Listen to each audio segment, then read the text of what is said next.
Hi. Got a bunch of files you want to rename, but don't you want to go through them each one by one? Here is the simplest way to do it. We will use a Visual Basic script. As you see, we have 79 wallpapers in a folder. To select all of them, I use Ctrl plus a keyboard shortcut and rename one of them. All the wallpaper names changed, but there is a problem: all the names include parentheses. If we try to bulk rename files in different extensions, the same brackets appear again. Let's rename multiple files without parentheses using a small Visual Basic script. File, please download. Use the link under the YouTube video to get the Visual Basic script. File and unzip it.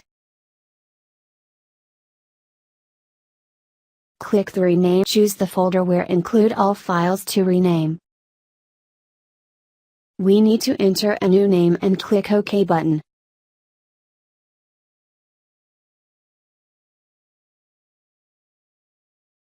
All the files renamed without parentheses. Let's check them. We will use the same script to bulk rename files in different extensions. We choose the folder. Type the new name in the text box and use OK button. That's all. If you find it useful, don't forget to like. Goodbye.